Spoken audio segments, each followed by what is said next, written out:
Heating Initiative Residential Working Group for today, February 18th, 2025.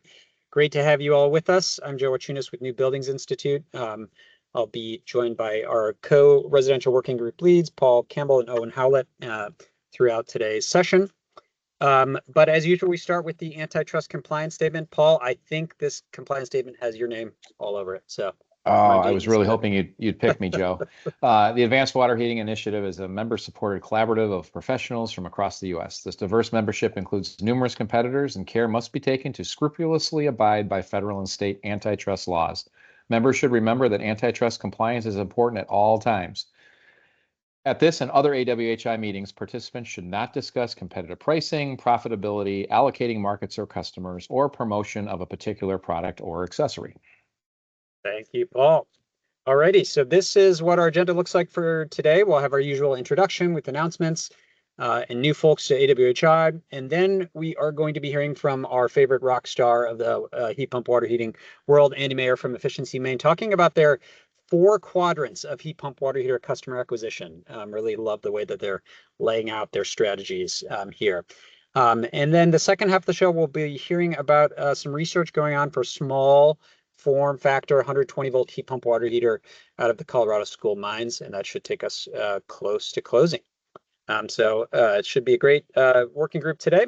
But as usual, I think we've just got a minute or two. So any folks who are new, who have logged on at this point and are new to the AWHI Residential Working Group, please feel free to come on mic and just say hello and who you're with.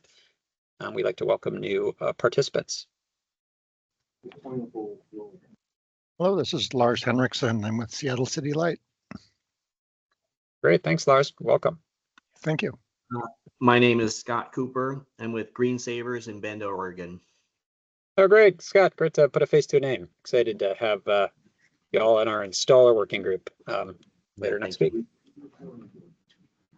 Hi, my name is Moon. I'm from the Samsung compressor team. Great, welcome, Moon. Thank you.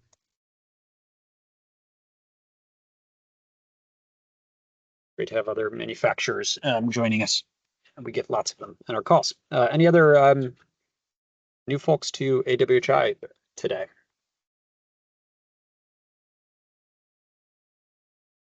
Okay, well, thanks. If we missed you, go ahead and put your name and org in the chat. We always love to hear who's tuning in.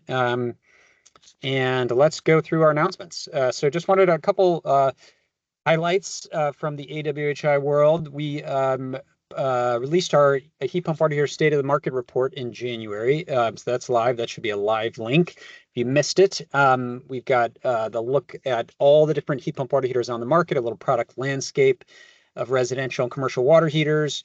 We've got a little analysis of sales to date and some projections of some tremendous growth in the future. And then also analysis on what remains to be done, some of the work that still faces us in the industry. We'll be talking about that a lot today. So check it out. You can click on that live link and let us know what you think. I'll look ahead at some upcoming resources. We are shooting to have a DIY heat pump water heater resources webpage, citing some of our videos and other resources out there. Hoping to have that live this month is our goal. And then we have some central heat pump water heater market research that we're going to be putting out in March, along with some multifamily in-unit heat pump water heater replacements. We did a little analysis on that. And then finally, we've got in April, we've got some a little analysis on some heat pump water heater cost compression, how to drive down those prices. Andy will be talking about some great ways they've done it in Maine today. Okay, going through our announcements, check out these upcoming AWHI heat pump and heat pump adjacent webinars. We've got next week, new refrigerants and building designs. How are these new heat pumps affecting architects, engineers, designers, and how they design their buildings? That should be a live link there. That's on Wednesday. And then we're going to be looking at ground source heat pumps. We're having a manufacturers roundtable with the CEDAR program on Thursday. Both of those are live links, so I hope you join us for those great events. And 2 weeks from now is the greatest conference for all of us water heating geeks. The Hot Water Forum and Hot Air Forum. It's going to be in Portland, Oregon, my hometown, which I'm excited about. AWHI is leading a lot of the sessions, so connect with us while there. Lots of great partners. Hopefully a lot of you are going to be there, but let's make sure to connect and discuss how we can transform the market as quickly as possible. And if you're in the mood for some great tours, AWHI will be organizing a couple. The day before the hot water forum starts, Monday, March 3rd, we're doing a tour of a central heat pump water heater installation. You can register there. All of these tours are free. And then on Tuesday, during the last session of the day, we are doing a quick tour of the PAE Living Building. NBI, the nonprofit I work for, has its offices here. This living building is like the highest classification for sustainability. And we've got a central heat pump water heater here, so should be fun. You can register for the tour there as well. Okay, almost done with these announcements. We've got our latest YouTube channel videos. Check them out. Some really great, the Residential Working Group meeting with the 120 volt heat pump water heater study, and then some webinar recordings as well. Okay, Paul, over to you for Energy Star updates. Yeah, very brief here. So it's really just what's coming next month. So both Nate Jutras and Jill Vore will be here to talk about their 2025 business highlights and strategies and tactics and plans. Obviously, things have been a little bit redirected to a degree with our friends at the EPA and the DOE, but the end game and the mission doesn't change. And so I think both Jill and Nate are excited to be able to share their outlooks with the team next month. And then also next month, the Commercial Heat Pump Water Heater Manufacturers Roundtable webinar hosted by Energy Star will take place on March 25th. We'll get invitations out to this network through AWHI, but what we're looking for, we have no less right now than 8 manufacturers signed up. And this is really an introduction to the technologies and all the great products that are out there today, including from the likes of IntelliHot and Nile, and then some of more familiar names like Bradford White and A.O. Smith and others. So we're excited to be able to introduce all of these great products to the industry, and then expect this may turn into a webinar series where we highlight more specifically some of the technologies throughout the rest of the year. That's it, Joe. Thanks. Thanks, Paul. Appreciate it. Okay, for last update, we've asked Michael Rochems to come on. He is part of a group of advocates working on the air quality rules for the South Coast Air District. He can give a little context, but just a 2-minute update of where these rules are. These are important rules on the phase out of combustion water heaters. So go ahead, Michael. Thanks. Yeah, my name is Michael Rockmus. I'm the volunteer chair of the Green Building Committee for LA Climate Reality. And I'm here to talk about the NOx emission regulations for Southern California. So if you aren't familiar with South Coast Air Quality Management District, which I'll just call AQMD, it regulates air quality from stationary and area sources in accordance with the Clean Air Act for 4 counties and more than 17 million people in Southern California. This region has historically had the worst smog in the nation and remains in extreme non-compliance with federal air quality standards for ozone. So the AQMD has regulated NOx emissions from gas furnaces and water heaters since 1978, periodically updating them based on the best available mitigation technology. Now, as the time has come to update the standards again, zero emission technology is a viable alternative, so AQMD is now planning on setting a zero emission standard. The furnace and water heater rules are being developed in parallel, but we can focus on the water heater rules for now. So it's proposed amended Rule 1121 that covers gas water heaters that use up to 75,000 BTU per hour. So these are basically residential type water heaters. If you're familiar with the policy set by Bay Area AQMD, the South Coast AQMD was set to pass rules very similar to what BACMD passed in 2023, but the proposal has since evolved. So the current plan sets manufacturer level compliance goals. And note that this has all been in flux. Everything could change again, but under the current plan, each manufacturer would be allowed to sell a certain percentage of NOx emitting units that comply with the 2025 water heater emission rules. And this percentage will be lowered over time. So starting with 70% polluting in 2027, then 50% in 2029, then 25% in 2033, and finally dropping to 10% in 2036. Each manufacturer would be required to report their NOx emitting and zero NOx water heater sales in the region at the end of each calendar year. And then they would have to pay a low per unit mitigation fee for all the NOx emitting units and a higher fee for each unit over the target. The mitigation fees will fund the AQMD's heat pump rebate program, which is called Go Zero.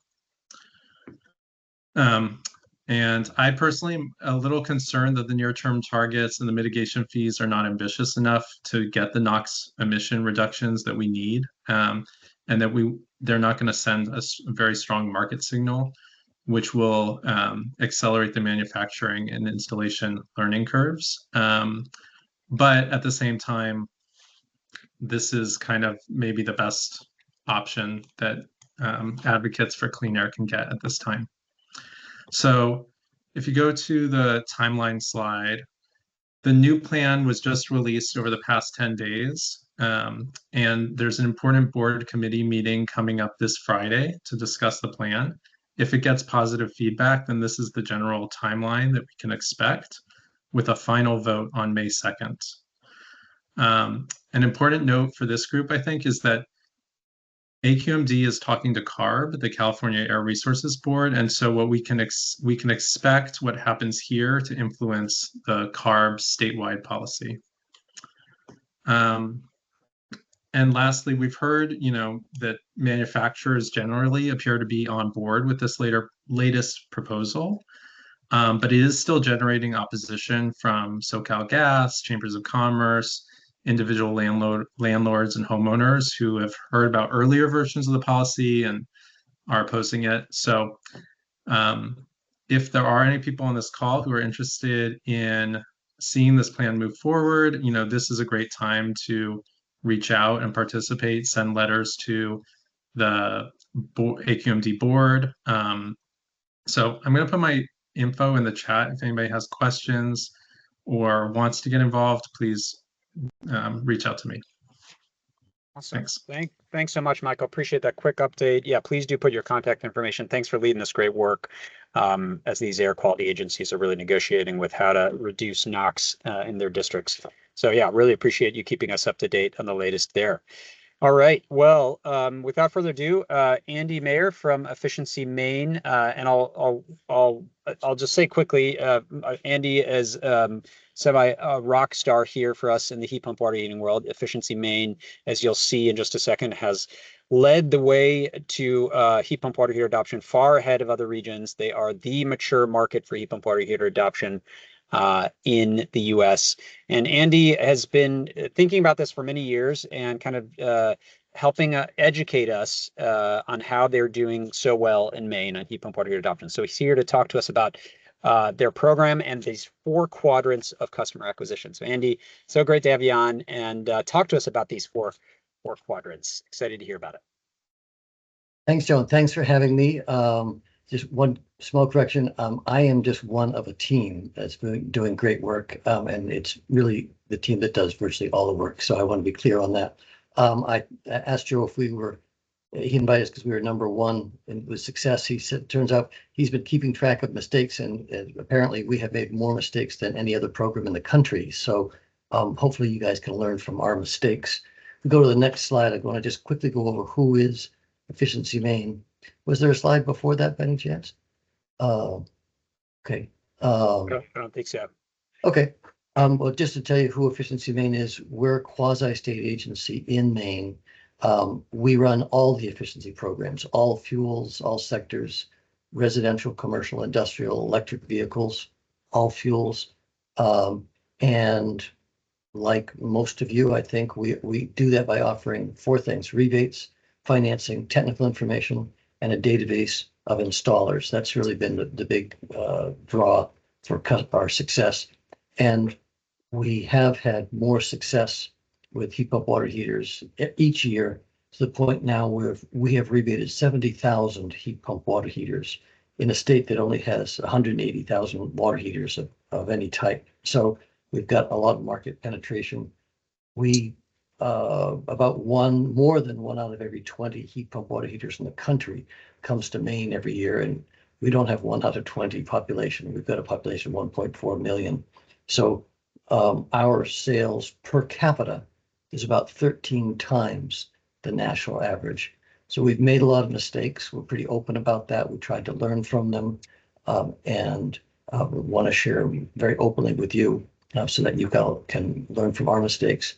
The model that Joe's heard me talk about before for our 5 critical success factors is M for motivating incentives is number 1. Number 2 is to make the program easy, and those two balance. If the program is difficult, you have to offer more money. If you offer less money, you can offer less money. You can make it easier. So motivating, easy. Marketed is what I'm going to talk about today per Joe's request. Number 4 here, supported. That is the most recent addition. We used to talk about 4 levers, but we realize now the incredible value of having a field team and a phone team that supports manufacturers, distributors, retailers, installers, and homeowners so they can participate in our program. And lastly, number 5, continuously improving. I spend most of my time listening to customers. I was out all day today with customers, getting feedback and making the programs better. So even if you start out with a great program, you can always make it better, and the market changes. So listening carefully to customer feedback has been helpful. Let's talk about marketing in the next slide. We break the market up into 4 segments because they're different, and I'm going to go into the details there. But in the upper left here, we usually call this quadrant 1, is the replace on burnout. That means that the water heater is leaking and they need to buy a water heater. These are people who yesterday had no interest in water heaters, and today they have an intense interest in water heaters, and tomorrow they will be the owners of a new water heater. So replace on burnout is that narrow window, and that's when most water heaters are sold. We target these folks. I'm not supposed to use the word target. We focus on these people with 5 points. First is price parity. We don't have to win on price for someone who's going to DIY, do it themselves. They buy it at retail, and there's lots of advantages to buying a heat pump water heater. They make lots of hot water. They save $5,000 over their 10-year life, and they help dehumidify. Those are all big wins for the homeowner. So at retail, we just match price with 40-gallon, 6-year electric water heater. We do in-store marketing. We know where they're coming. There's no need to reach them through exotic means. They come to the store, they go into the water heater aisle. That's where they are. That's where we market to them. We also market to them on Google search. The only time someone would search water heater, and usually they search the words hot water heater, even though they heat cold water, but we go for what they search. They search for hot water heater because they're about to buy one. People peruse, they watch refrigerators and cars because they have a relationship when they're always interested in the latest greatest refrigerator or clothes washer or car, but nobody likes to follow, except maybe Paul Campbell, the technology advances in water heaters. So if someone's on Google search, we spend money, we make sure we're in front of them. That is a DIY, replace on burnout customer. And likewise, if someone goes to YouTube and starts searching, how do I replace a water heater? We know they've got a broken water heater in the basement. They are not doing that for sport. So that's the first segment in the upper left. DIY, replace on burnout. In the upper right, it's still replace on burnout, but that's what we call replace on burnout by a plumber. In this case, we have to offer, we found, favorable pricing. Plumbers are not our natural allies. They don't like heat pump water heaters. Heat pump water heaters offer no benefits for a plumber. They're heavier to carry, so they typically need to have an assistant with them to carry it into the basement. They need it condensate plumbed that they don't have to do with electric water heater. And they've got lots of parts on them that most plumbers can't fix. So plumbers, at least in Maine, tend to be very honorable people, and they don't want to put in a product they can't fix. So we have to, and heat pump water heaters do not save any money for the plumber, and they do not dehumidify for the plumber. and they don't provide any hot water for the plumbers. So the things that the DIY person care about a lot, the plumbers don't care about at all. So we have to offer favorable pricing to tilt the balance of the decision over to heat pump water heaters. And we offer in both cases instant discounts. People don't want to have to pay money they don't have and wait for it to come back. So that's these top two segments is what we spend our time on. And if anyone's starting out a program, want to know what we recommend starting with replace on burnout. That's where the money is.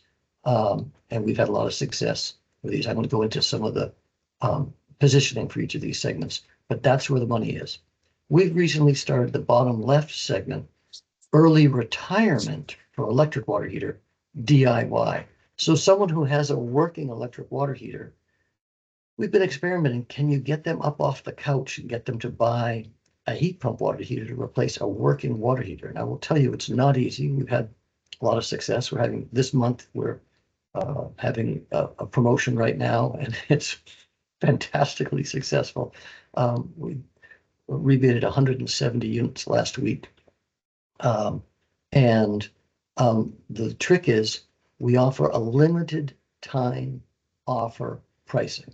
It's only $50 more than our usual, but the limited time is what prompts people who go into Home Depot or Lowe's intending to buy new drill bit set.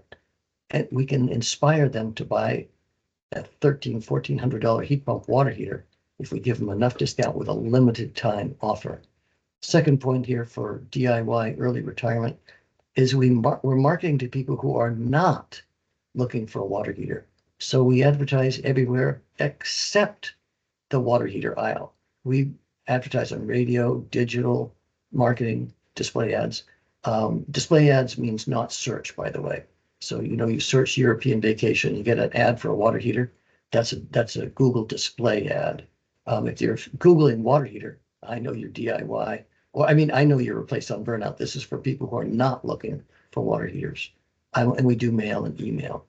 The fourth quadrant in the bottom right, we haven't done this much, but this is people in Maine are switching their whole homes to heat pumps.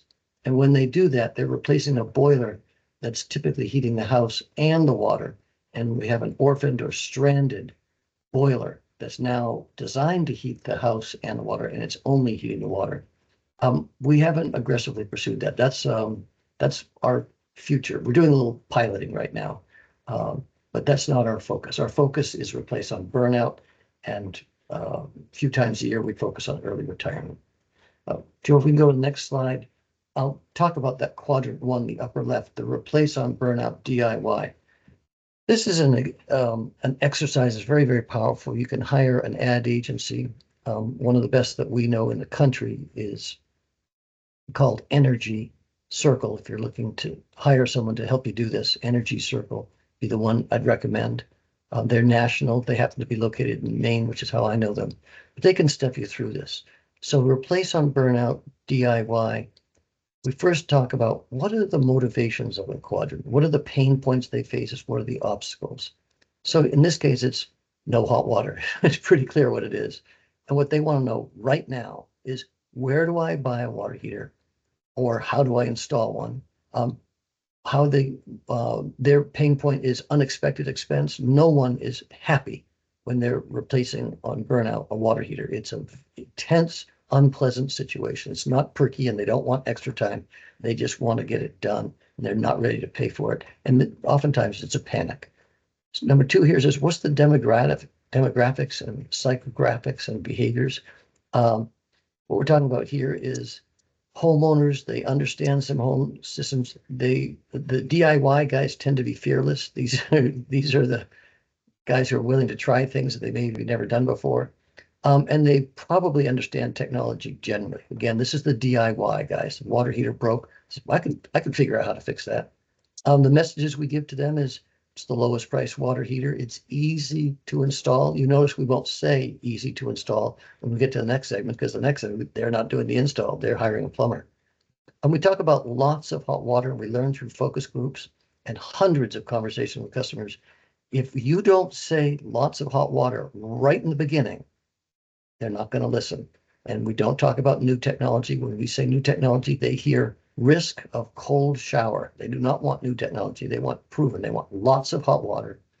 We talk about saving $500 a year in electricity. Remember, lowest price was the first thing we said. Saving money in the future is not, these people are in a panic mode. They're not looking to make a long-term investment. They're looking to get hot water by the end of the day, and they're panicked.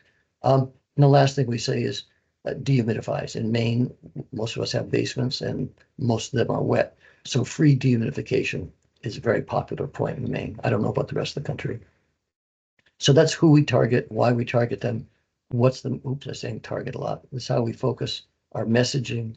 And then we also determine what marketing channel based on what segment, what quadrant they're in.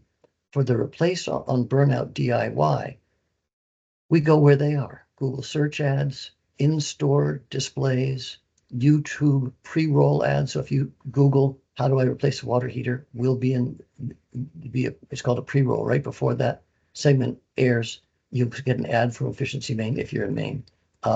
We help support store associates, and we've got a landing page that for Google search ads and YouTube search ads that is specifically targeted toward people that we think have a broken water heater and are going to replace it on burnout.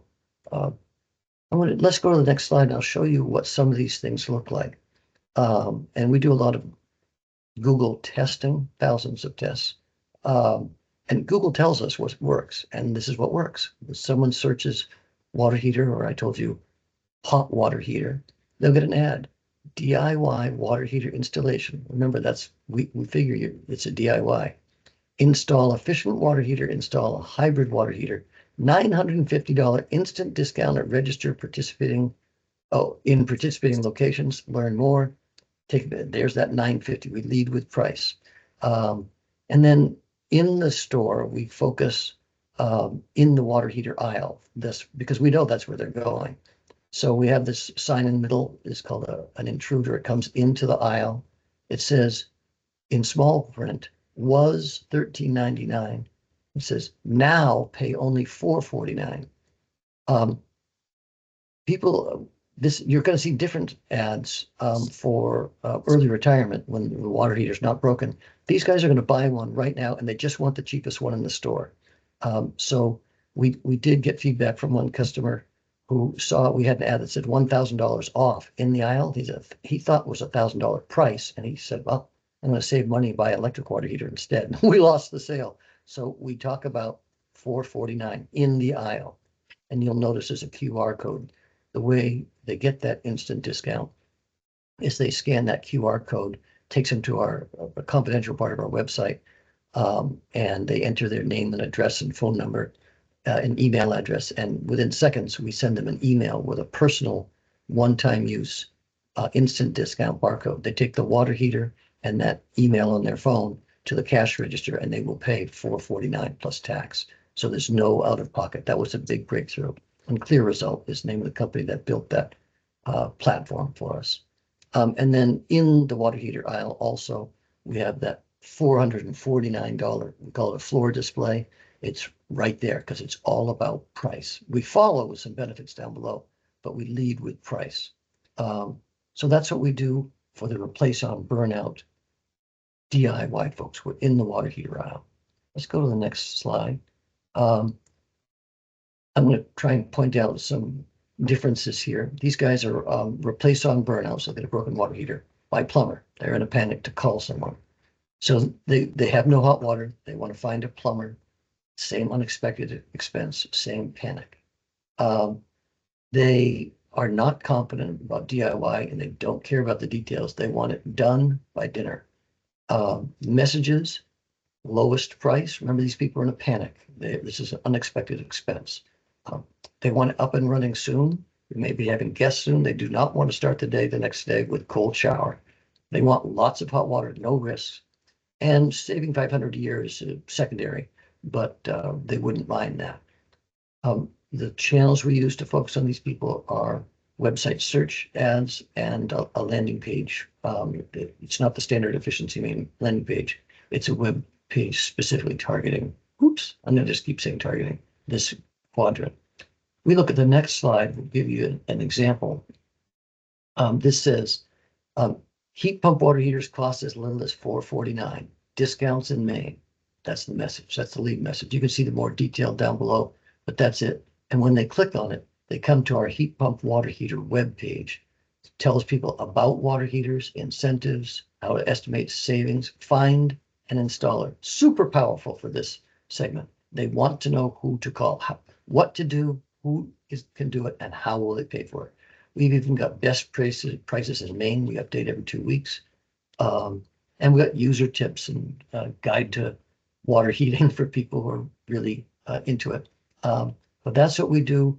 These two segments, the replace on burnout DIY and replace on burnout by plumber, that represents the vast majority of our program.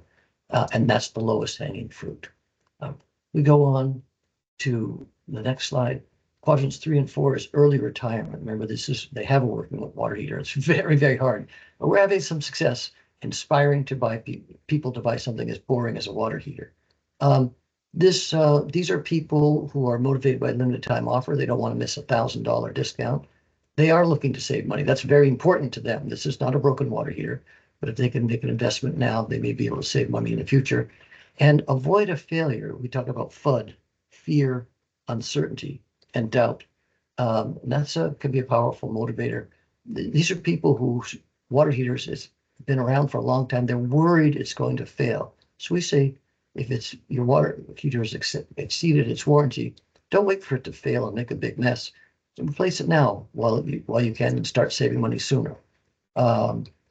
Messages, similar messages, tens of thousands of happy Maine homeowners. Nobody wants to take a risk on a water heater. So when they hear that, that's good. We say they like them, they love them because they make lots of hot water. Remember, you have to lead with that. Save money, quick to install. This for the DIY people. Help dehumidify. CTA stands for call to action. Act now while Efficiency Maine is offering $1,000 incentive. That's the one that drives people. We say it's expiring February 28th, and we're moving over 100, 175, 170 last week. Another option is install heat pump water heater now before yours fails. And I already described, we do this everything except the water heater aisle in the store. We need to get them to go into that. Let's take a look at the next slide, get a feel for what that looks like. This is upper left, save over $1,000. So remember, they don't know what a water heater costs. So to tell them $399, it's not that big a deal. They have no reference, but save $1,000 and if you act before the end of February, that's a big deal. The upper left is a postcard. We send postcards, not envelopes. Postcard, as you throw your junk mail away, hopefully you can glance at one side or the other. You don't have to take a lot of time, but as you throw it out, you see the save over $1,000 and picture of something that looks like R2D2 or maybe a water heater. That's a mailing. You can see we do print ads as people are reading the paper, see something about water heaters. You see the sign has changed here on this banner. It says, it whispers heat pump. That's not important. Water heater, $1,000 off. Offer ends February 28th. It's $1,000 off. That's what matters. Remember, before in the aisle, we don't talk about the $1,000 off. And once you're in the aisle, you want to know what it costs. If it goes from 10,000 down to 9,000, you don't have $9,000. It doesn't matter. You want to know the price when you're actually buying it. But when you're walking by the end cap, this is called at the end, you're not in the aisle. We've got water heaters in the aisle. It's called the raceway, not in the not in the water heater aisle. It's in the aisle that connects all the other aisles. $1,000 off. Different message even within the store. When you see a banner that says $1,000 off, I tell you right now, we're targeting early retirement. That's someone who's buying some more oil for their tiki torch lamp. And they say, oh, jeepers, $1,000 off on a water heater offered, and bingo. Somehow we're able to entice them by the thousands to take action. That bottom left is heat pump water heater. That's a YouTube ad. So we do everything except the water heater aisle.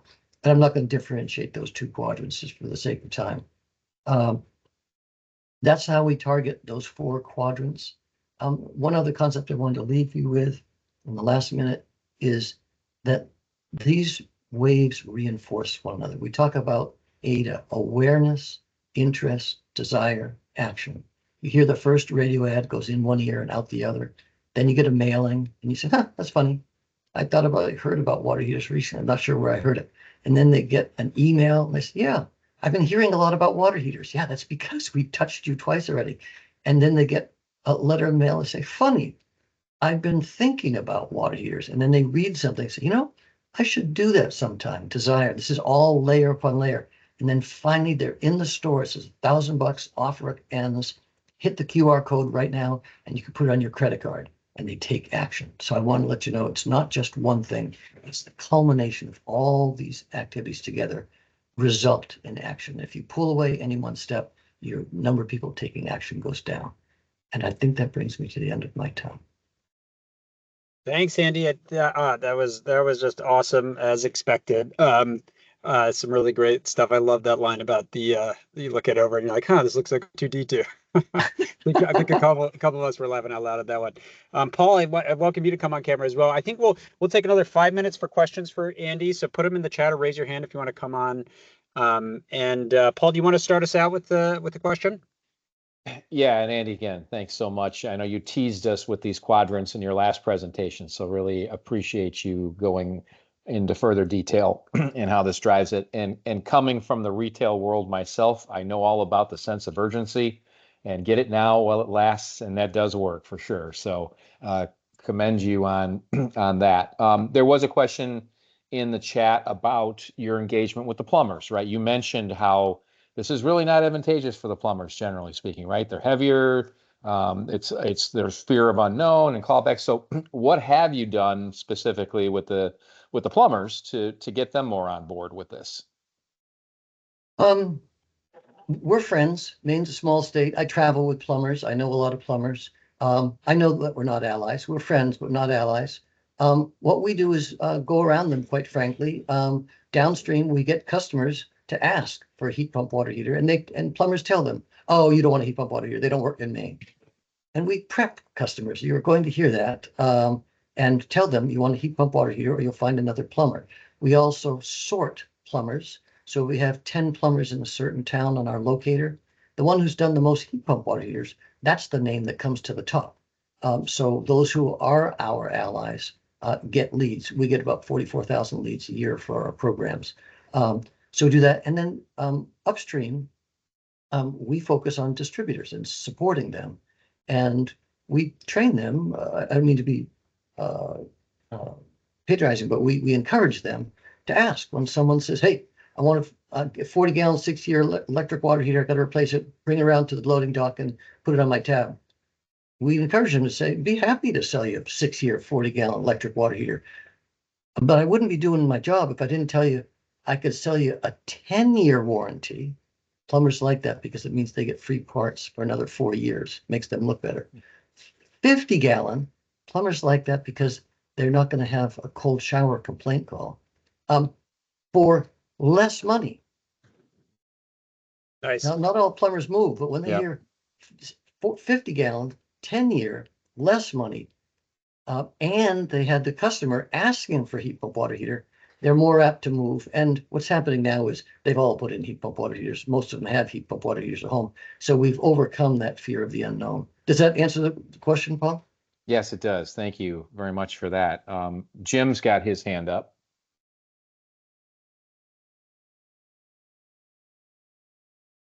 I can't see or hear, so I'm going to need somebody else to help me. Yeah, Jim, are you able to come on, If you're Mike? speaking, Jim, we can't hear you. Maybe put your question in the chat, Jim, since it looks like you have an audio trouble. Let's go. I think next in line was to Noah. Andy, how do you provide such generous incentives? You're giving it to that price parity. How could we encourage other utilities to provide larger incentives? Well, each heat pump water heater saves $5,000. So for us to offer $1,000 really isn't that generous, to be honest. It saves 5 times that. So if you take a look, there are lots of programs that offer as much. I was talking to colleagues a couple of weeks ago. They offer $1,600 incentives. So I don't know how to help people navigate that. But one, it works. Two, it's cost effective. We're not allowed to do it legally at Efficiency Maine if it's not cost effective. And three, this is maybe a little controversial. I don't mean to be unpleasant, but small incentives drive free riders. It's not an insult. A free rider is someone who takes the incentive and for something they would have done anyway. We can't claim energy savings for those folks.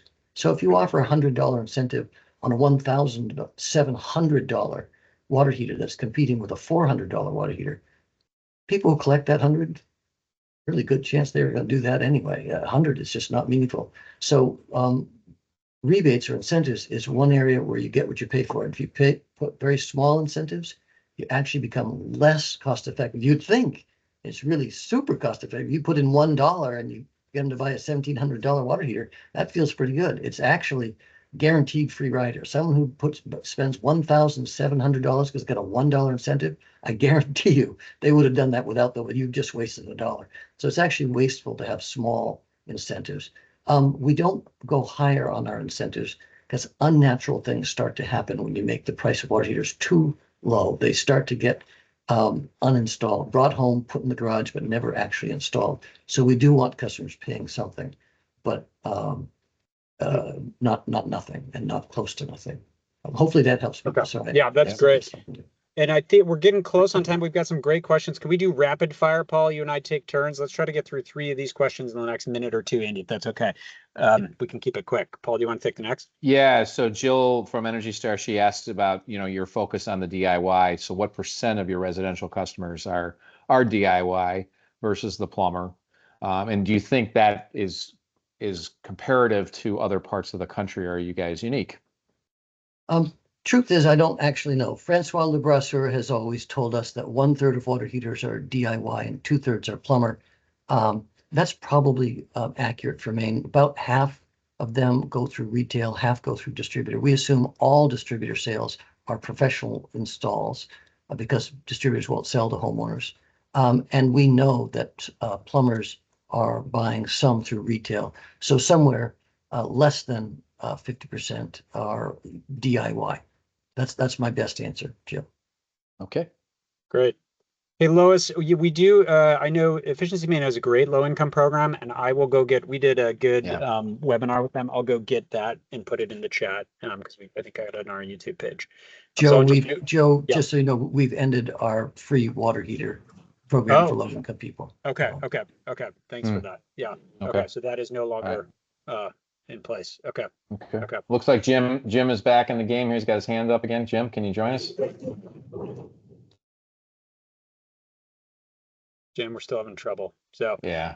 Andy, I think we just to get to our next presentation, can you see the chat, Andy? And there's a couple great questions in there. Are you able to respond in the chat? Yeah. I'll do that. I'll respond in the chat. Okay, fantastic. Great. Thanks so much, Andy. Thank you so much for being on. Yeah, just a great presentation, and yeah, really appreciate it. Thanks for having me. Great. Well, let's go on to our final presentations for today. We're going to be talking about small form factor 120-volt heat pump water heaters, and we will be welcoming our presenter. Paulo Tabares is here joining us from Colorado School of Mines. So, Paulo, I'm going to stop sharing. I think you are going to be sharing your own slides. Is that right? Perfect. That's correct, Joe. Thank you. Great. Thanks for being on. Really appreciate having you on. And yeah, the floor is yours. We see your screen, but we see this there. Perfect. But now actually we're seeing the presenter view. Yeah. On that one. There we go. Yeah, that's great. Thanks. Thank you, Joe. And thank you everybody for giving me some time to talk to you all. This is a very nice, well, I'm biased. I think it's a pretty cool project. And of course, I think all people need me in this call also biased because, it's about water heaters, right? But yeah, so a little bit about myself. I'm an associate professor at Colorado School of Mines. I've been, working in buildings, for quite a while. I worked at Enroll for 5 years, and then in 2014 decided to go back to, academia again. And I work in different things, from envelopes, energy storage, batteries, community scale electrification, and also water heaters too. I lead this group, the Advanced Multiscale Building Energy Research Group, and for some reason, it's a bit slow in the transitions. So I would say I'm an energy geek, right? So Now, what we try to do in my group is to do building science innovation with impact, right? So we're trying to always find solutions that are going to have a positive impact in the society, looking into reducing energy bills while keeping or improving comfort, finding new ways to retrofit homes and buildings, and finding ways to make our buildings more resilient to heat, cold, and also air pollution too. So we look into ways to drive research that informs policy. We look into develop market disruptive technologies that benefit communities, especially low-income communities. And we do a lot of work to hopefully support and encourage next generation of energy professionals too. So we do a lot of work. I'm just giving you a brief, glimpse of our work, and then I'll jump into water heaters. We do into sustainable envelopes that can store energy. We look into analyze an entire community and look into the impacts of energy storage and things like that. We're looking now into also residential too. What happens when you electrify an entire community, and what is the impact on the transformer? What is the impact on energy bills and air quality and so on? And of course, the one I'm talking today is in heat pump water heaters too. This is my team, right? So you can see here different variety of projects from mass timber construction in homes, commercial buildings, community scale retrofit, electrification, and then also heat pump water heaters too. Now, with that said, I'm now gonna start talking about why I'm here with you all, right? Is that about heat pump water heater project. I do want to mention that acknowledge DOE support through the benefit project, and also an IBIL fellowship that is covering one of my PhD students too. Our partners, I haven't really asked for a better team. It's this project is co-led by the Colorado School of Mines and NREL, and we work together in all tasks from designing a heat exchanger, modeling, material testing, and so on. A.O. Smith is also a very strong partner in our team. They help us keep the project real. Let me say it that way, because they can always say, "Hey, great idea, we try it, but it didn't work because of A, B, and C," right? So Disipoli help us to design, print heat exchanger, and then the last one is Energy Outreach Colorado. They're a nonprofit and also help us to keep it real. Basically, they have a lot of connection with people out there, right? So making sure that what we do will be applicable to low-income housing too. These are the members. In case I won't mention everybody because it's a very long list, but those are the people involved in this project. And this is one thing I really like about this project is that we're looking at different angles, right? So on one side, we're doing a lot of work in low-income housing and low-income communities, retrofitting and electrifying, and we're finding that in some houses, it's really hard to put the heat pump water heater because they cannot fit in those closets, right? So on one side, we saw the need, we saw the problem, right? The issue. We need smaller, heat pump water heaters. At the same time, we know that people like hot showers, so we cannot just provide less, capacity, right? And another side, we also have industry needs. A.O. Smith A.O. Smith and other partners saying, hey, we let us know about what is the constraints. For example, seeing that the 120s, 40 gallons sometimes are not performing as we want to, right? From what I was looking into studies that are out there, and so on. So it's how can we keep it small, but at the same time making sure that it's going to work. People are going to be happy, right? So and then we come and look into how can we store more energy there? How can we move heat faster so we can keep people happy? And of course, also looking at materials and durability and so on.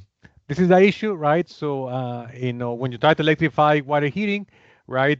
Some houses, some buildings, multifamily or manufacturing housing may not have the space for a heat pump water heater.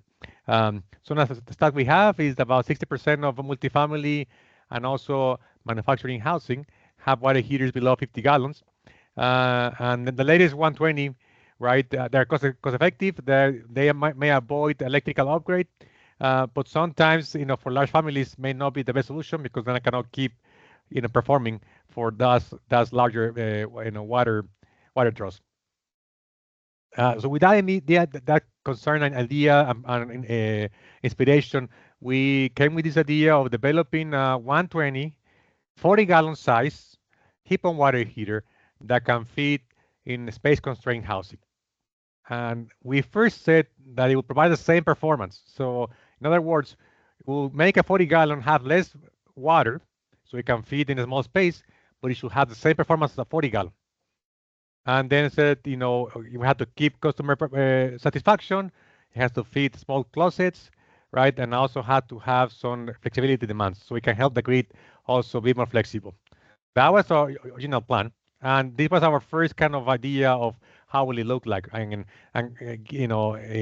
is the heat and water heater, and we're thinking some type of a heat exchanger that is 3D printed with what is called here microencapsulated PCM or microencapsulated phase change material, right? So that was kind of the idea. When we start looking into this more deeply, right? So we said yes, we do have the challenge of you want to make energy efficient water heater, you have the heat and water heaters, right? However, we're seeing more and more of this, that there's a challenge there, right? That how can you make the volume smaller, but at the same time keep the same capacity? Or so we thought. But then I will start looking into maybe those 40-gallon heat and water heaters may not be able to meet the demand for low-income housing. And you say, wait, if two people live in that house, that's fine. Sure, that's fine. But sometimes in low-income housing, you may have more people there, right? So, how can we actually have a 40-gallon heat and water heater that can fit in small spaces, but perform as a 50-gallon? So actually, we make our goals even harder, because we realize that the market was going, right, that is going more in the 50 gallons rather than 40 gallons. So we actually said, well, now our goal is to make a 40-gallon fit in even a smaller space and perform as a 50-gallon heat and water heater. And that's, again, I apologize, this is not a realistic heat and water heater. It's just to give you an idea, right? I mean, the inlet and outlet is not in the right place, should be in the top, right? But let's give you an idea where the overall goal is to put a heat exchanger filled with phase change materials inside of the tank.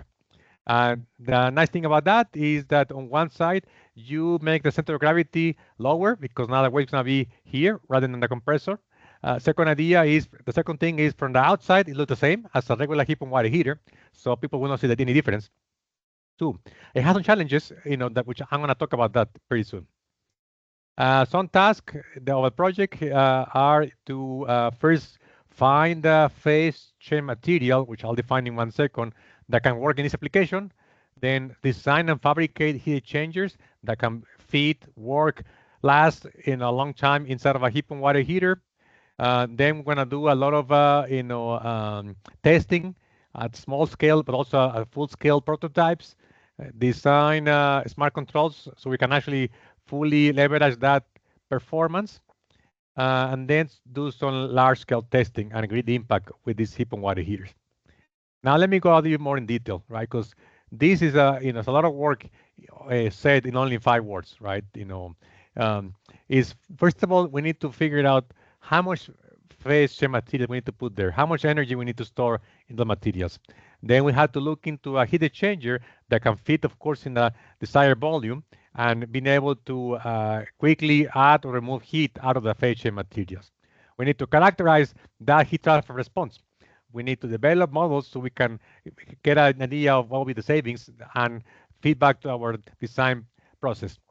And also very important, we need to also get design or select the ideal diameter for a heat and water heater that's going to fit in a space constrained housing, right? So this is different, right? Typically we say, oh, it's going to be 20 inches, 22 inches, 18 inches. Here what we're doing is we're basically looking in what are the needs in housing, right? So we talk to different folks here out there. If anybody in this call have some data or know somebody, please email me, because we need more data. We actually also have defined, launched a survey that we have sent it to different home parks in Colorado, but we would like to get more data where we ask residents to self-report this data. But again, if any of you have more of this data on the dimensions of water heating closets, we'll be happy to welcome that data. Then, once we design, the dimensions, once we design a heat exchanger, we do some small scale testing. Then we'll, design a prototype a 40-gallon heat pump water heater. And we'll be looking into, of course, the first hour rating. Should have a first hour rating equal or better than a 50-gallon, heat pump water heater. Look into the UEF. Another thing that was required by this DOE FOA was to reduce installation time, right? So if we can make it easier so people can install it in a couple of hours, we'll test it in a mock-up scenario here at the Enville and do more lab work so we can look into demand response benefits on the realistic water draw profiles. Again, not to do the demand response, we are looking into smart controls that can be doable inside of a heat pump water heater environment, right? So we can maximize performance and also at the same time maintain, the hot water profile too. And last thing is looking into large scale savings too. Okay, so how do we do this, right? Because again, we are reducing the volume for water and aiming to do better than a 40-gallon, right? So, and our plan is to use, as I mentioned before, phase change materials. The materials that can, will change phase. They will go from solid to liquid, and in that process, they can store more energy than water, right? So that's like the key feature. We will use a material that we're gonna melt and freeze every day, so that we can then use the energy to keep water warm or to heat up water. This is a graph that explains that in case people are familiar, if it's curious. This is really latent heat. It's not heat storage. It's latent heat, and the black one is water. It's a constant CP, right? Here the blue line represents a phase change material, which may or may not be the one we used in this project. And the area under the curve is the energy store. So if you're looking, for example, for a water heater, the energy store from 50 to, let's say, 55 is this area here, right? If you design a heated PCM that is also going to change phase in this temperature range, it might be able to store more energy than water. But the key part, it has to be able to melt and freeze in that process. Otherwise, water is much better than PCM. So yeah, in this case, we're looking for PCMs around 50, 60 Celsius, so we can keep water at the desired temperature. We're also looking, into maintaining a much higher temperature in the water heater, 130, 140, and then after that, of course, you need to have a smart valve to make sure that you always supply water at 125, 120 Fahrenheit. So one thing is, okay, you need to be able to store more energy in less volume. That's one thing which we are doing it with the phase change materials. And the second thing is, how can I move that energy fast, right? So, because you need to move that energy fast. If you have a water draw, you don't have 2 hours to heat up the water, right? So you have a short amount of time. So we're looking into different geometries that can actually have a lot of high surface area and also induce, heat transfer too. The one we're looking at is called TPMS. It's right here. There are really fancy geometries that again have a high surface to volume ratio, right? So they tend to outperform our traditional geometries. This is an example of a heat exchanger. This is your typical fin process here, where you're warming up water or air right here, and you can see the fins, how does the performance versus in the gyro, which is a type of PMS heat exchanger. You can see there's more red, meaning that there's better mixing and there's better heat transfer happening there. As you can see here, there's way more mixing, better heat transfer in the process versus your regular fins. Of course, it has some issues. They're more expensive, more complicated to manufacture too. Here we're comparing different type of new geometries from TPMS for a given volume, and then we compare the surface area, right? And the 3 ones that I want to highlight are these 3. Is split pea, linonoid, and the honeycomb. These 3 that they are so far the most promising, that they can provide higher surface area, hopefully higher faster heat transfer, right, within the same volume. Now, how will this look like, right? And Joe, let me know how we're doing with time. Paulo, I thought we could go 5 to 10 minutes extra since we had you starting late. If that's okay with your schedule. Okay, sounds good. Thanks. So yeah. So this is just an example. It's not by any means our final design, just to give people some idea how will it look like, right? We know that for 3D printing, for 3D printing processes, we cannot make something less than 0.1 inch thicker, right? So it has to be thicker than that, right? So otherwise, the printer have a really hard time printing that kind of wall, right? So we know that the wall that's going to be made of the heat exchanger has to be at least be 0.1 inches.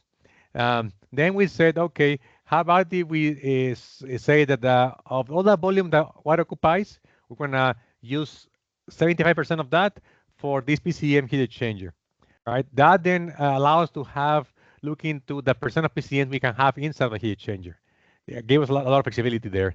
And then we also said, depending on the geometries, we might actually need about 4 square meters of surface area inside of the tank. Is that possible? And the answer is yes, it is possible. This is one geometry that we're looking at where, again, this is not our final design. This is one example that I'm showing here where we show, okay, the area occupying inside of the tank, right? The kind of cream brown area will be basically filled with PCMs. The gray will be where the water is going through, right? So the water is going through this process, and that process is kind of warming up, right? And so we show that in certain geometries we can find those criteria. We can have the right area, we can have the right amount of PCMs, and still get the job done. So again, the overall strategy is first figure out how much PCMs we need to maintain the same performance or improve the performance. Then figure out how much surface area we need to be able to move heat faster, right? Then after that, look into, is it possible to manufacture, right, for heat transfer production? And I had to say that this is done where we first mix two different powders. Imagine you're mixing sugar with chocolate. This is the same thing here. On one side, we're mixing the micro encapsulated PCMs or facial materials with a polymer. They all get mixed up. We extrude it to make this fine filament. That filament is later heat up in the 3D printer to produce different geometries. And again, this is the filament that we produce, right? This is how you look with a very, with a microscope. Here you can see the PCMs touch the filament there, and we're looking into different geometries. More simplified with constant area, constant compression areas. This is more a TPMS where the water has to kind of wiggle around the channels. Or we're looking also into geometries where you can actually fill in the PCMs. It's no longer mixed with a polymer. It's actually filling too. Some different examples. Again, this is how it look like here with the different features there. We're looking into, again, how thick or thin those walls should be, because again, the 3D printer has some tolerance there. So you can see here these two have different wall thicknesses. The one on the right has more thicker walls than the one on the left. We look into also pressure drop. The one on the right may have a higher pressure drop because the water will be harder to go over those channels too. And also a different cell type, right? So different geometries, right? That will have different characteristics too. So with that, again, so I would say if you have access to data for water heating closets, please talk to me, contact us because we need more information on that. We are now, again, in the process of designing a heat exchanger. We're looking into different geometries too for this work. We are looking into doing small scale testing this summer with the idea of having the full scale prototype next year too. And we're developing models so we can do higher scale modeling and look into the impact not only in energy bills, but also on community scale grid impacts too. That's all I have, Joe. So happy to entertain. That's great, questions. Paulo. Thanks so much. That was fantastic. Yeah, let's do a couple questions. Hey, I just wanted to point out if you can see the chat, Cooper at Quit Carbon has access to thousands of homes in California, and they have some dimensions of closets. So he left his email in the chat. If you have any trouble getting that, let me know and I can get that for you. But Chris Granda has a question. He's asking if you consider working with any commercially available PCM water heaters like the SunAmp product. Yeah, so we will be open to collaborate for the answer is yes. The main thing is we're trying to develop something that is all in one. Right, that's kind of the main thing here, right? So, but we were more than happy to talk to folks if people have ideas or or have developed something there here. Why do you want to develop something that's unique and only one? The idea is to simplify it. So that the plumber or whoever can install it in a couple of hours in small spaces, right? So that's kind of the main idea. So if you have multiple systems, it's going to take longer probably going to increase, installation time. That's the whole idea, that it's all in one. We're not trying to retrain people to do a new type of water heater with multiple pieces. Got it. Okay. Got it. Yeah. No split systems. Okay. And let's see, Bill's asking, are there concerns about scaling in the PCM? Yes. Yeah, no, great question. Yes, that is actually a very, great question, because you're right. With time, those channels may get clogged, right? So yeah, that's one of the things that we are planning to do, durability test, long-term testing to see that happen. How will the performance will degrade? And also look into other options too, right? So if we need to start looking at different ways to use the heat exchanger around the water heaters. But yeah, so that's actually one of our biggest concerns, long-term performance. Okay, great. Jim is asking, how do you get the PCM inside the tank during manufacturing? Another great question too, right? So this is where we are working with A.O. Smith.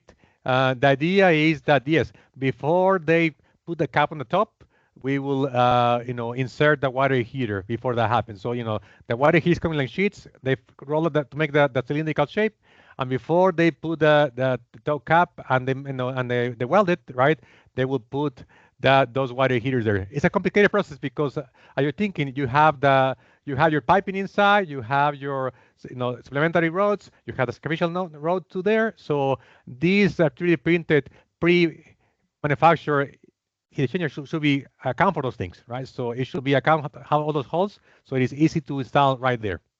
That said, Right. you are looking at the challenges, right? So that these may have, right? So we are looking at this, but we're also looking at other ways to install heat exchangers, in the water heaters without changing much of how it looks from outside. So for people who do the same.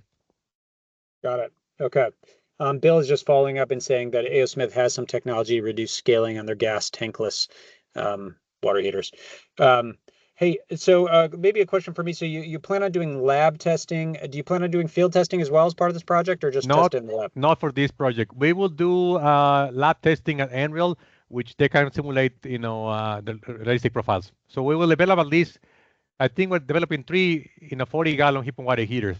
That will allow us to use different, 2-3 different heat exchangers to see which one is the one that provides not only best performance, but also it's easy to to install too. So we're looking at both things, like it can increase performance at the same time fit in spaces, and it's easier to install too. So that's our plan. Okay. Well, that's great. Well, thanks so much, Paulo. Thanks for coming on. Really appreciate it. Thanks for going a little bit over, but yeah, I think our audience really appreciated it. And yeah, really good luck on this project. And we look forward to maybe having you on in a couple years when you've got some prototypes. That'd be Sounds fantastic. good. We'll do. All right. Well, thanks everybody. Thanks for joining us. Thanks for going a little longer. We'll send out slides and recording shortly. And yeah, we'll see you next month. So thanks everyone. Have a great rest of your day.